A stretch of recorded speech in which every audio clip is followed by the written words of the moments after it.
Bismillahirrahmanirrahim. Assalamualaikum warahmatullahi wabarakatuh.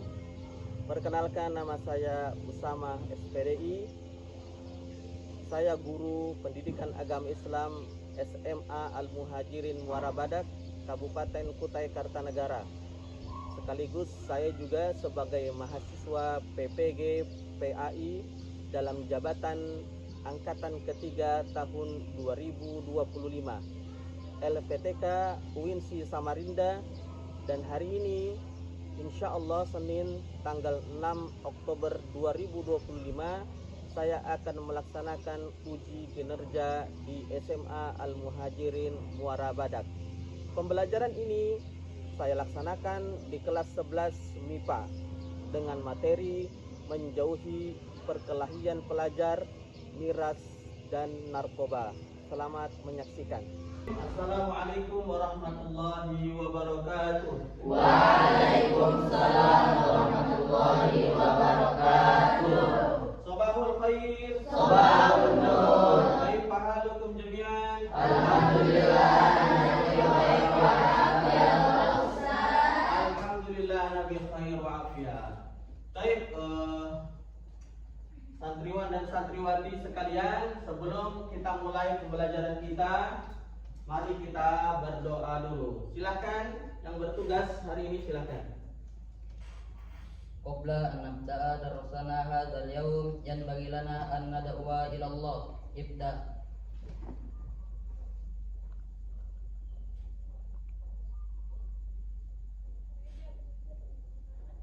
Khalas. Baik. Saya ucapkan jazakallahu khairan kepada yang membaca doa, yaitu saudara Ihsan.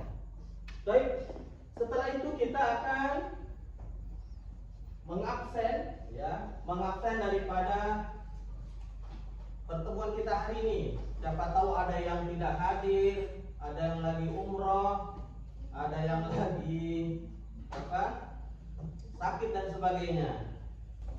Warazid bisa syifa. Sabrin Ramadhani, Malbini Al-Ghifari, Hadir. Ihsan Hadir. Muhammad Alin, hadir. Muhammad Rio Mirza, hadir. Wisnu Rahmat Ali, hadir. Budi, hadir. Baik, alhamdulillah semua hadir pada hari ini.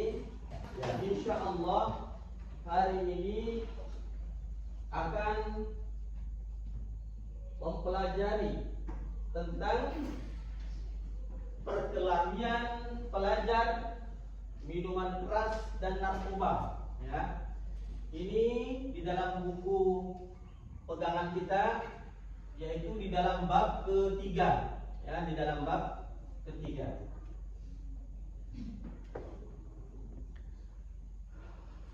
Saya harap sedikit banyak ada gambaran di kepala kalian, ya, di benak kalian tentang masalah perkelahian pelajar.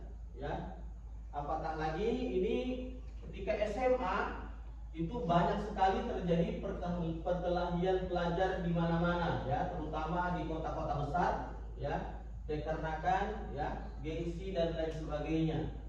Kemudian juga minuman keras. Ya, sekarang minuman keras banyak daripada jenisnya, ya. Dan juga narkoba yang sangat berbahaya untuk generasi muda sekarang ini. Baik, kita melangkah selanjutnya. Sekarang kita akan tadarus, ya, atau membaca bersama-sama Quran surat Asy-Syura ayat 40. Baik, saya duluan, kalian nanti mengikuti. A'udzu billahi minasy syaithanir rajim. A'udzu billahi minasy syaithanir rajim. Bismillahirrahmanirrahim. Bismillahirrahmanirrahim. Wa jazaa'u sayyi'atin sayyi'atin sayyi'atun mithluha وجزاء سيئة سيئة مثلها faman 'afa wa aslaha fa ajruhu 'ala Allah فمن عفا وأصلح فأجره على الله innahu la yuhibbudz zalimin. إنه لا يحب الظالمين. Baik, saya bacakan artinya ya. Saya bacakan artinya dan balasan suatu kejahatan adalah kejahatan yang serupa. Jadi ketika seseorang berbuat satu kejahatan, maka dia dosanya juga mendapatkan kejahatan yang serupa. Tetapi siapa yang memaafkan, kata Allah, siapa yang memaafkan dan berbuat baik kepada orang yang berbuat jahat, maka dia akan mendapatkan pahala dari Allah. Karena orang yang memaafkan ini lebih baik. Ya, karena kebanyakan sekarang kalau dijahati, maka dia akan balas dengan kejahatan. Ya. Ketika seseorang biasanya dijahati, maka dia akan balas keburukan tersebut kepada orang tersebut. Tetapi bagi orang yang memaafkan itu lebih baik, ya, itu lebih baik. Ya, bahkan Allah mengatakan pahalanya dari Allah. Sungguh Allah tidak menyukai az-zalimin, orang-orang yang zalim. Ya, Allah tidak menyukai orang-orang yang zalim. Baik. Sekarang saya akan memperlihatkan kepada kalian semua ini tentang kecanduan narkoba. Silakan disimak dan diperhatikan. Berita artis yang kena kasus narkoba dan berita tentang anak sekolah dan kecanduan. Ya, meski udah ada banyak larangan untuk narkoba, nyatanya masih ada jutaan kasus penyalahgunaan narkoba di negara kita. Di dunia lebih gila lagi, cuma pecandu narkoba sedunia itu setara satu Indonesia. Tapi pertanyaan besarnya, kenapa masih banyak orang yang tergoda dan memang apa rasanya kecanduan narkoba?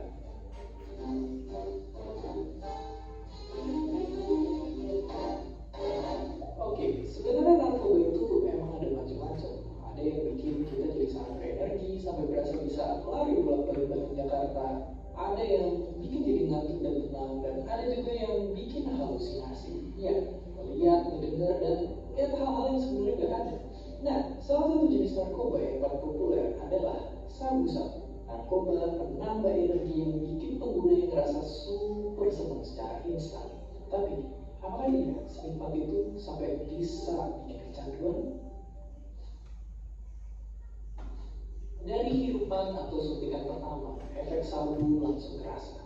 Napas jadi lebih cepat, badan gemeteran, dan jantung berdebar-debar kayak lagi jatuh cinta. Kita jadi semangat, nunggu-nunggu, dan percaya diri ngelakuin apa aja. Penyebabnya hormon bahagia satu ini yang bikin kita ngerasa senang, rileks, dan nyaman, ibarat hadiah buat otak. Hormon ini bisa muncul secara alami dari kegiatan sehari-hari, tapi sabu-sabu bikin otak kebanjiran sama hormon. Lama-lama hormon bahagia ini bakal habis juga. Masalahnya, otak udah terlanjur terbiasa ada di mode kebanjiran. Sebanjirnya surut dan balik ke modus biasa, kita malah jadi cemas berlebih, sedih, bahkan sampai depresi. Ya, mungkin pakai sabu-sabu itu kayak naik roller coaster. Makin tinggi naiknya, makin keras juga jatuhnya. Hidup jadi kerasa hambar dan gak memuaskan. Kalau nyala sama godaan dan konsumsi lagi, otak bukan terbiasa dan jadiin sabu-sabu sebagai satu-satunya sumber kebahagiaan. Dan inilah yang bikin kecanduan. Mereka-mereka yang udah gak bisa lepas dari sabu-sabu bisa kelihatan dari fisiknya. Selain itu mereka juga jadi susah fokus, suka menyendiri dan gampang emosian kayak kita pas tanggal tua. Masalahnya makin parah karena otak jadi gak bisa nyiptain hormon bahagia sendiri dan bisa perlahan kebal sama efek sabu. Lama-lama jadi butuh lebih banyak, dan lebih banyak lagi sampai nyawa jadi taruhannya. Tapi kalau gitu, gimana caranya berhenti? Kalau udah kecanduan parah, lepas dari jeratan sabu-sabu itu amat sangatlah susah. Awalnya bakal merasa pusing dan kemampuan pikir menurun, terus jadi cemas berlebih, depresi, bahkan halusinasi. Tapi susah bukan berarti mustahil, apalagi adanya bantuan dan dukungan yang tepat. Misalnya kayak pemuda ini yang sempat ditangkap polisi gara-gara pakai sabu. Dia masuk pusat rehabilitasi, didampingi konseling, dan akhirnya bisa berhenti. Di Indonesia, pecandu yang melapor bisa dapat rehabilitasi gratis, tapi pengedar bisa dihukum mati. Kayak bapak ini yang nekat bangun pabrik sabu dari dalam penjara. Tapi Filipina pernah punya cara yang lebih berdarah. Presidennya waktu itu ngasih izin warganya buat bunuh siapapun yang dicurigai pecandu atau pengedar. Akibatnya puluhan ribu nyawa hilang terbunuh di jalan. Masalahnya belum tentu juga mereka yang terbunuh adalah yang benar-benar pecandu atau pengedar. Malah banyak diantaranya orang miskin yang tidak bersalah. Tapi kalau benar, apakah nyawa mereka layak? Masalah narkoba adalah masalah yang rumit dan berkaitan banyak sama hal lain, termasuk kemiskinan dan pendidikan. Yang pasti, ini semua bukan cuma soal angka. Ada anak yang kehilangan bapaknya, ada ibu yang kehilangan anaknya, ada keluarga yang kehilangan masa depannya. Tapi mungkin kita bisa ikut membantu, karena pemulihan butuh satu komunitas yang peduli. Seperti biasa, terima kasih.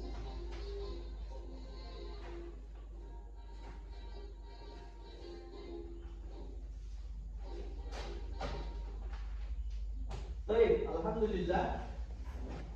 Ya, itu tadi sekilas atau video singkat mengenai daripada bahaya narkoba, ya. Bahaya narkoba.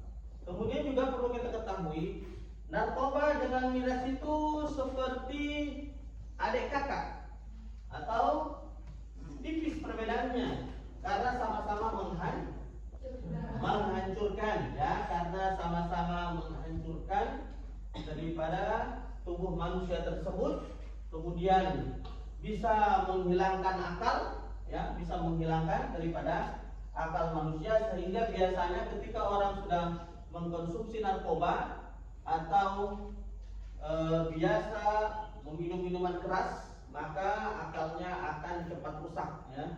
Kasihan bagaimana kedepannya jika akalnya rusak ketika dia banyak mengkonsumsi daripada hal yang dilarang di dalam Islam ini.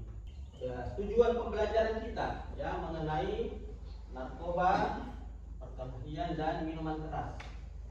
Tujuan kita belajar ini adalah yang pertama, bagaimana peserta didik mampu menjelaskan dalil, ya.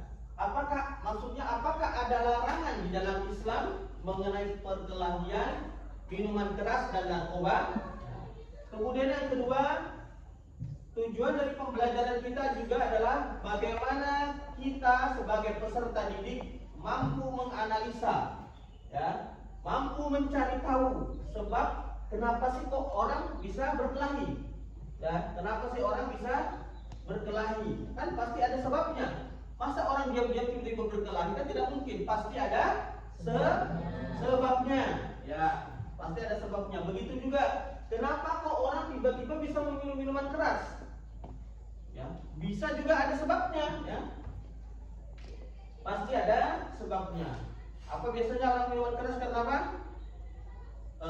Pusing kepalanya. Atau yang kedua, ya, putus cinta. Apalagi?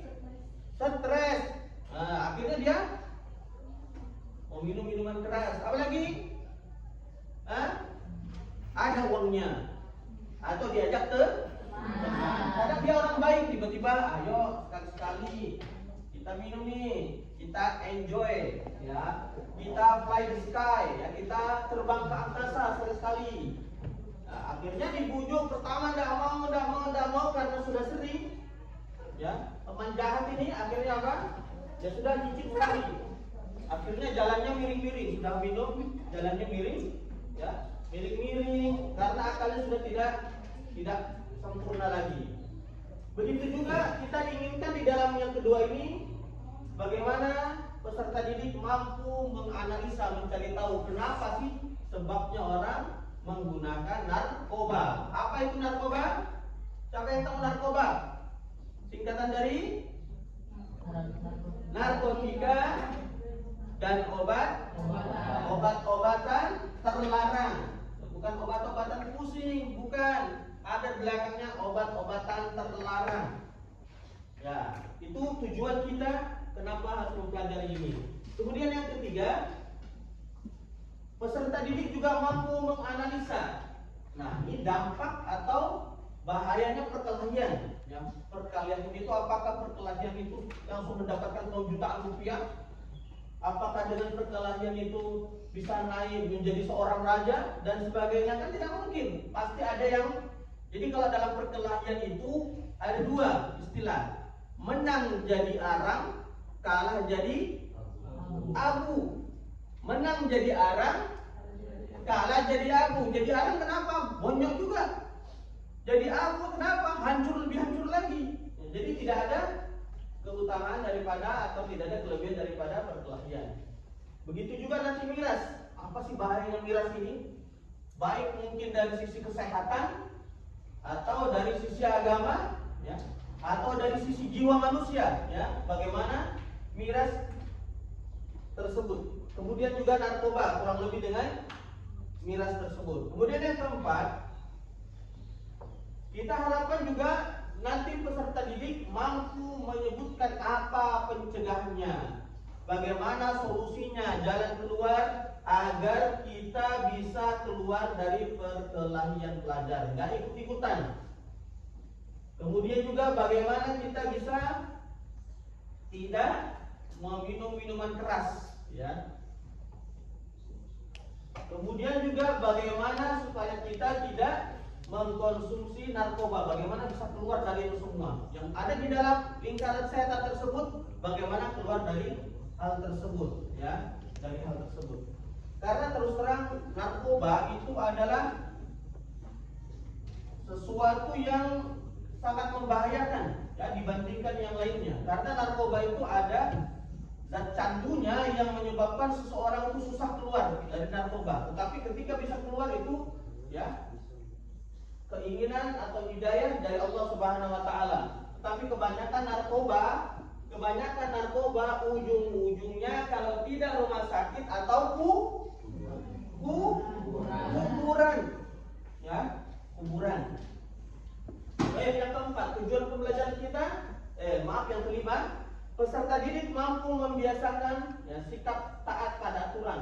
Pemerintah menyebutkan dilarang seperti ini, miras dilarang, narkoba dan juga perkelahian pelajar. Kemudian juga kita diharapkan nanti peduli sosial, ya, peduli kepada teman yang lain terkena narkoba, kita ajak kembali ke jalan yang benar. Dan juga kita cinta damai, tidak usah kelahi-kelahi, karena tidak ada untungnya sedikit pun dari perkelahian tersebut. Saya ingin bertanya ke kelompok masing-masing nih. Ini kelompok berapa ini? Kelompok 3, ini kelompok berapa? 2, itu kelompok berapa? Baik. Saya ingin dari kelompok 1. Ya. Saya ingin bertanya kepada saudara Muhammad Rio Mirza. Yang mana Muhammad Rio? Angkat tangan. Ya, siap. Rio, mengapa perkelahian, minuman keras dan narkoba dianggap sebagai perbuatan tercela atau akhlak mazmumah di dalam Islam? Kenapa? Karena bisa merusak akal, jiwa, persaudaraan serta melarang larangan Allah. Masya Allah. Saya ingin bertanya kepada salah satu di antara kalian, yaitu Citra, ya, saudara Citra.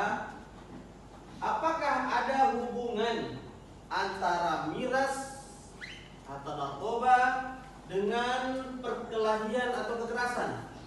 Ada atau tidak? Ada. Coba sebutkan. Menghilangkan akal sehat. Menghilangkan akal sehat. Ya, terus hubungannya apa lagi? Memicu kriminalitas dan tawuran. Memicu kriminalitas dan tawuran. Yang ketiga, Merusak hubungan sosial dan ukhuwah. merusak hubungan sosial persaudaraan. Baik, masya Allah. Takbir. Allah. Masya Allah. Yang ketiga yaitu kelompok 3, ya.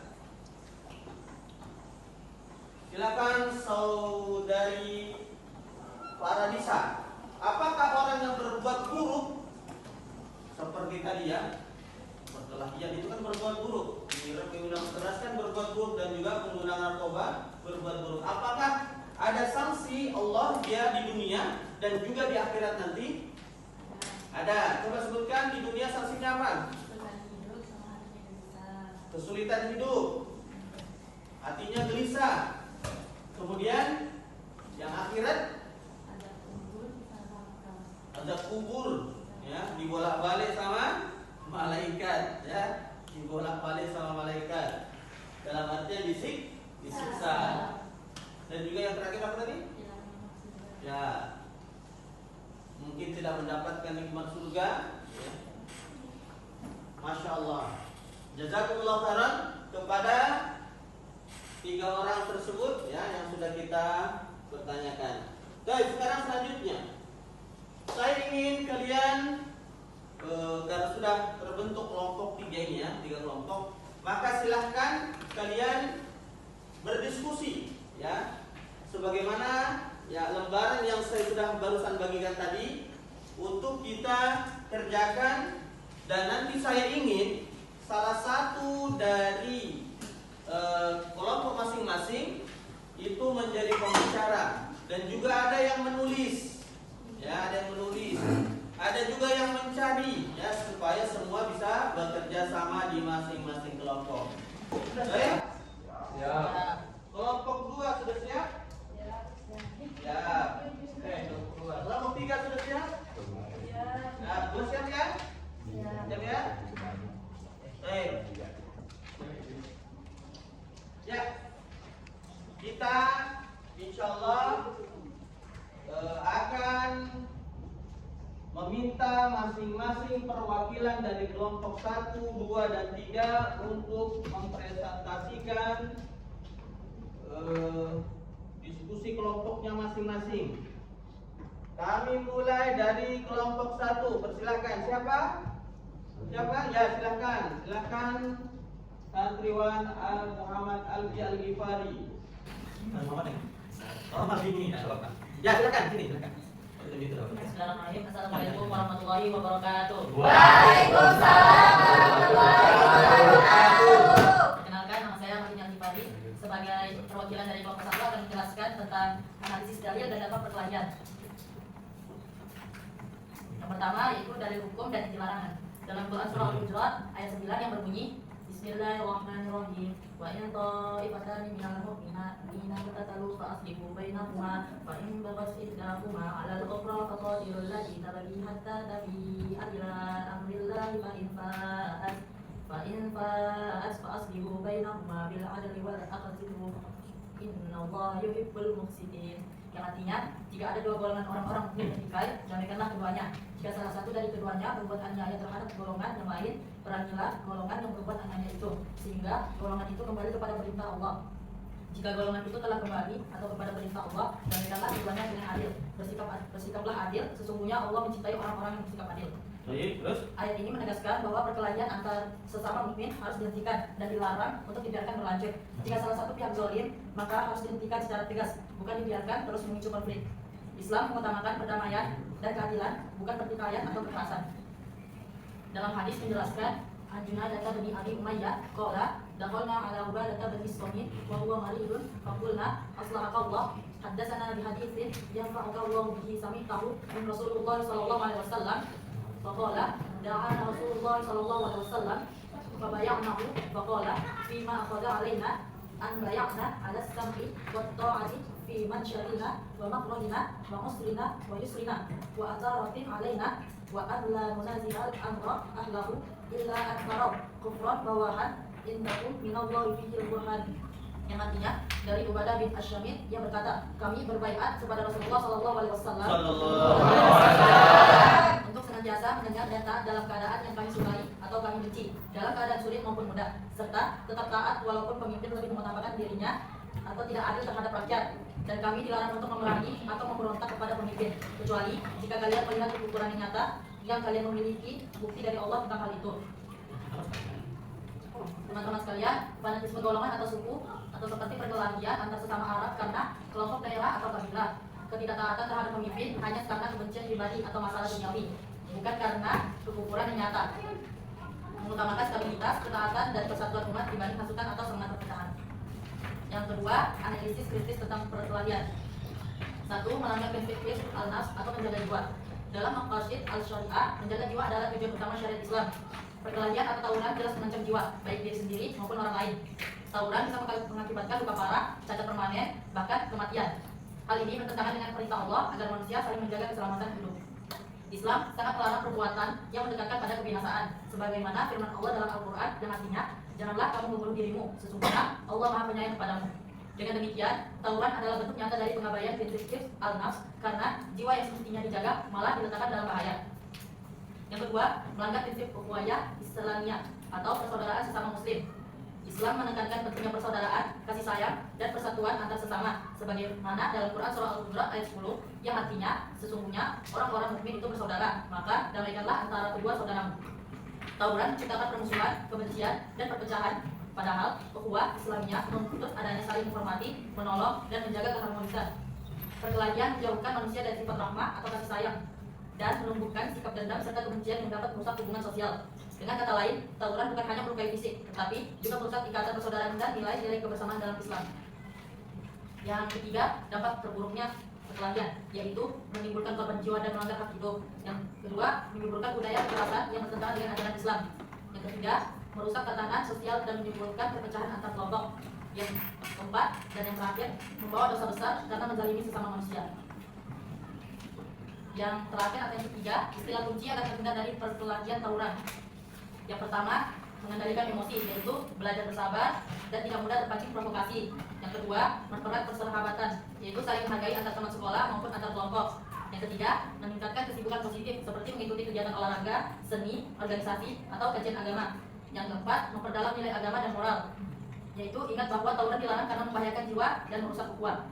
Dan yang terakhir yaitu komunikasi dan mediasi, yaitu menyelesaikan masalah dengan dialog bukan kekerasan. Cukup sekian dari kelompok kami. Apabila ada salah kata, mohon dimaafkan. Sekian, wassalamualaikum warahmatullahi wabarakatuh. Waalaikumsalam warahmatullahi wabarakatuh. Ada yang mau ditanyakan? Sudah disampaikan? Tidak ada?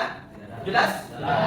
Baik, silakan. Mohon kepada saudara Alfi atas paparannya, atas presentasinya pada pagi hari ini berkaitan dengan larangan perkelahian. Ya. Dan sekarang kelompok 2. Silakan, yang bertugas silakan untuk maju, saudara atau saudari Elsa Octavia. Baik, bismillah. Assalamualaikum warahmatullahi wabarakatuh. Waalaikumsalam warahmatullahi wabarakatuh. Bercerita di sini akan mempresentasikan tugas dari kelompok 2 tentang menganalisis dalil dan dampak minuman keras. Yang pertama, temukan satu dalil yang secara jelas melarang minuman keras. Jelaskan inti larangan yang terkandung di dalamnya. Allah SWT berfirman dalam Quran surah Al-Maidah ayat 90 yang berbunyi, A'udzubillahi minasyaitonirrajim. Bismillahirrahmanirrahim. Ya ayyuhalladzina amanu innamal khamru wal maisir wal ansabu wal azlamu rijzun min 'amali syaitan. Fajtanibuhu la'allakum tuflihun. Yang artinya, hai orang-orang yang beriman, meminum khamar, berjudi, berkorban untuk berhala, dan mengundi nasib dengan panah adalah perbuatan yang keji, termasuk perbuatan syaitan. Maka jauhilah perbuatan-perbuatan itu agar kamu mendapat keuntungan. Yang kedua, Rasulullah SAW bersabda, Kul muskirin khamrun, wa kul muskirin haram. Yang artinya, setiap yang memabukkan adalah khamar dan setiap yang memabukkan itu haram. Hadis riwayat Muslim nomor 2003. Inti larangan yang terkandung, segala yang memabukkan itu adalah khamar. Jadi, bukan hanya meminum anggur atau arak zaman dahulu, tapi semua zat yang bisa membuat mabuk masuk dalam kategori haram.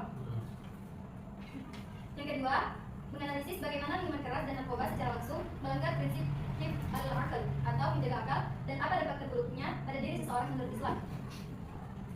Tujuan al-aql adalah menjaga akal dan minuman keras dan narkoba melakukan pelanggaran akal sosial, yaitu yang pertama menghilangkan kesadaran, yang kedua menurunkan kontrol diri, dan yang ketiga melemahkan tanggung jawab moral. Yang ketiga, jelaskan secara singkat solusi agar terhindar dari meminum minuman keras tersebut. Jadi, solusi agar terhindar dari minuman keras dan narkoba yang pertama itu penguatan iman dan takwa, yakni mendekatkan kepada Allah dengan sholat, doa, dan zikir agar hati terjaga. Yang kedua, lingkungan yang baik, yakni berteman dengan orang soleh dan menjauhi pergaulan bebas yang rawan maksiat. Yang ketiga, ilmu dan kesadaran, yakni memahami bahaya minuman keras atau narkoba dari sisi agama, kesehatan, dan sosial. Yang keempat, kegiatan positif, yakni mengisi waktu dengan hal bermanfaat seperti belajar, olahraga, dakwah, dan hobi. Dan yang terakhir, sanksi hukum yang tegas, yaitu mendukung penegakan hukum Islam maupun negara terhadap penyalahgunaan alkohol dan narkoba. Sekian dari saya. Jika ada yang bertanya. Silakan jika ada yang ditanyakan berkaitan dengan minuman keras. Dengan minuman keras silakan. Yang akan memabukkan. Bagaimana bahayanya? Sudah? Sudah ada? Oke, sudah ada. Alhamdulillah. Jelas? Jelas. Baik, takbir. Allahu Akbar. Masyaallah. Silakan ditutup. Ya, assalamualaikum warahmatullahi wabarakatuh. Waalaikumsalam warahmatullahi wabarakatuh. Selanjutnya, kelompok 3 atau kelompok terakhir. Silakan, siapa yang maju? Ayo, silakan, Mai Zahra. Silakan. Oh. Baik, komentar. Assalamualaikum warahmatullahi wabarakatuh. Waalaikumsalam warahmatullahi wabarakatuh. Ucap sendiri. Perkenalkan, nama saya Mai Zahra. Berdirinya saya di sini akan mewakili kelompok 3. Saya mempresentasikan hasil diskusi kelompok, yaitu analisis dalil dan dampak narkoba. 1. Dalil hukum dan inti larangan. Adapun dalil Al-Quran, Allah berfirman dalam Quran surah Al-Maidah ayat 90 yang berbunyi, A'udzubillahi minasyaitonirrajim, Bismillahirrahmanirrahim. Ya ayyuhalladzina amanu innamal khamru wal maisiru wal ansabu wal aslamu rijsun min amali syaitani fajtanibuhu la'allakum tuflihun. Yang artinya, wahai orang-orang yang beriman, sesungguhnya meminum khamr, berjudi, berkurban untuk berhala, dan mengundi nasib dengan anak panah adalah perbuatan yang keji, termasuk perbuatan setan. Maka jauhilah agar kamu beruntung. Adapun dalil hadis, la dororo wa la diroro, yang artinya tidak boleh menimbulkan bahaya bagi diri sendiri dan tidak boleh pula membahayakan orang lain. Hadis riwayat Ibnu Majah. Yang kedua, analisis kritis. Dalam al-syariah, tujuan syariat Islam ada 5 prinsip utama yang harus dijaga, yaitu agama, hifzun al-din, jiwa hifzun an-nafs, akal hifzun al-aqal, keturunan hifzun an-nas, dan harta hifzun al-mal. 1. Minuman keras dan narkoba melanggar prinsip hifzun al-aqal, menjaga akal. Akal adalah anugerah yang membedakan manusia dengan makhluk lain. Dengan akal, manusia bisa membedakan yang baik dan buruk, benar dan salah, serta bertanggung jawab atas amalnya. Minuman keras atau khamr dan narkoba termasuk hal yang memabukkan atau muskilat. Dalam Islam, melanggar segala yang bisa merusak fungsi akal. Rasulullah SAW bersabda, "Kullu miskirin khamr wa kullu miskirin haramun." Setiap yang memabukkan adalah khamr dan setiap khamr adalah haram. Hadis riwayat Muslim. Saat seseorang mabuk atau terpengaruh narkoba, awalnya tidak berfungsi normal, hilang mengontrol diri, sulit berjernih, dan mudah melakukan dosa atau kejahatan. Ini jelas bertentangan dengan tujuan syariat menjaga akal. 2. Dampak terburuk pada diri seseorang menurut Islam, yaitu hilangnya akal sehat dan martabat. Orang mabuk atau narkoba sering bersehat, sehingga merendahkan dirinya di mana manusia dan Allah. Terjerumus pada dosa besar.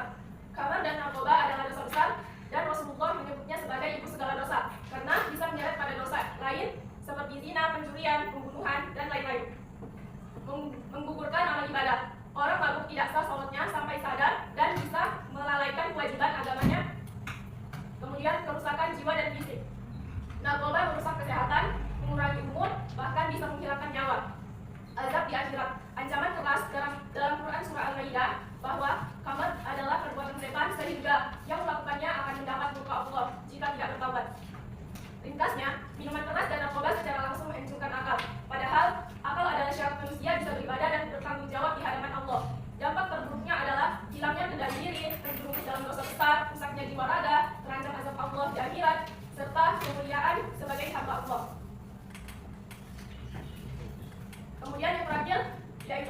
solusi agar terhindar dari konsumsi narkoba tersebut. 1. Mengutamakan iman dan takwa. Selalu ingat larangan Allah tentang haram dan narkoba serta memperbanyak ibadah. 2. Memilih lingkungan yang baik, hindari pergaulan bebas atau teman yang bisa menjerumus ke perbuatan dosa. 3. Mengisi waktu dengan kegiatan positif seperti berolahraga, belajar atau aktivitas kreatif yang bermanfaat. 4. Mencari pengetahuan tentang bahaya narkoba agar sadar dampak buruknya bagi tubuh, akal, dan agama. Dan yang terakhir, mendekat pada keluarga dan komunitas Islam, mendapat dukungan moral dan bimbingan dari orang tua, guru, dan tokoh agama. Jadi intinya, kuatkanlah iman kita, pilih pergaulan yang baik, sibukkan diri dengan hal positif, dan jauhi segala menuju pintu narkoba. Silakan siapa salah satu yang bisa membaca kesimpulan? Siapa tadi? Ya, silakan. Silakan ke depan dibaca daripada kesimpulan daripada kegiatan kita untuk menutup ya, pembelajaran kita hari ini. Silakan. Saudari Mirnawati. Silakan. Bismillah, Assalamualaikum warahmatullahi wabarakatuh. Waalaikumsalam warahmatullahi wabarakatuh.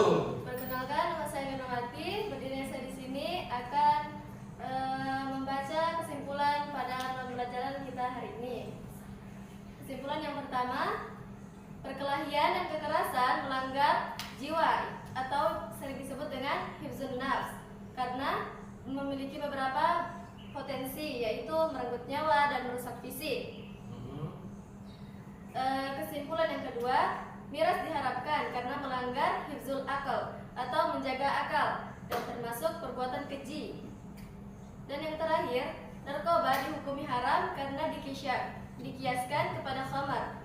Yang dimaksud dengan dikiaskan adalah sama seperti khamar yang memiliki hukum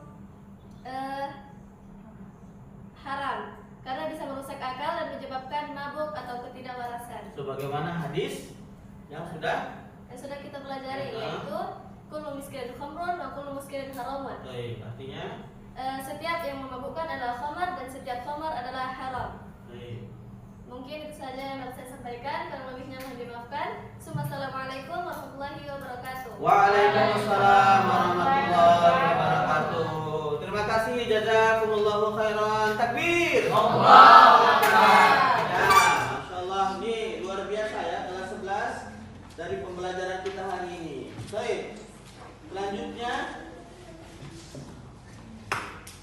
motivasi daripada pembelajaran hari ini bahwasanya ingat tujuan kita apa tadi? Kita mengenal perkelahian, mempelajari narkoba, mempelajari miras, bukan untuk terjerumus ke dalamnya, tetapi untuk bisa menghindarinya, menjauh darinya, ya. Karena ya kenikmatan dari minuman keras, ya, katanya hilang masalah, padahal sebenarnya akan menimbulkan masalah yang baru, ya. Itu semua, narkoba juga begitu. Kemudian juga perkelahian, mungkin karena gengsi, atas nama sekolah, mungkin karena begini dan begitu, sehingga dia mengakibatkan unjuk diri kepada sekolah lain dan sebagainya. Ingat, kita mempelajari ini bukan untuk terjun ke dalamnya, tetapi kita mempelajarinya, mengetahui penyebabnya supaya apa? Kita terhindar dari hal-hal tersebut yang bisa mengganggu jiwa kita dan juga merusak akal kita. Baik, sebelum kita akhiri, maka marilah kita membaca doa kafaratul majelis. Subhanakallahumma wa bihamdika asyhadu an la ilaha illa anta astaghfiruka wa atubu ilaik. Dan ucapkan kepada semua jazakumullahu khairan. Terima kasih banyak. Mudah-mudahan pembelajaran hari ini bermanfaat dan insyaallah pada pertemuan-pertemuan berikutnya kita akan mempelajari hal-hal yang lain di kelas 11 ini. Terima kasih semua. Saya akhiri. Wassalamualaikum warahmatullahi wabarakatuh. Waalaikumsalam.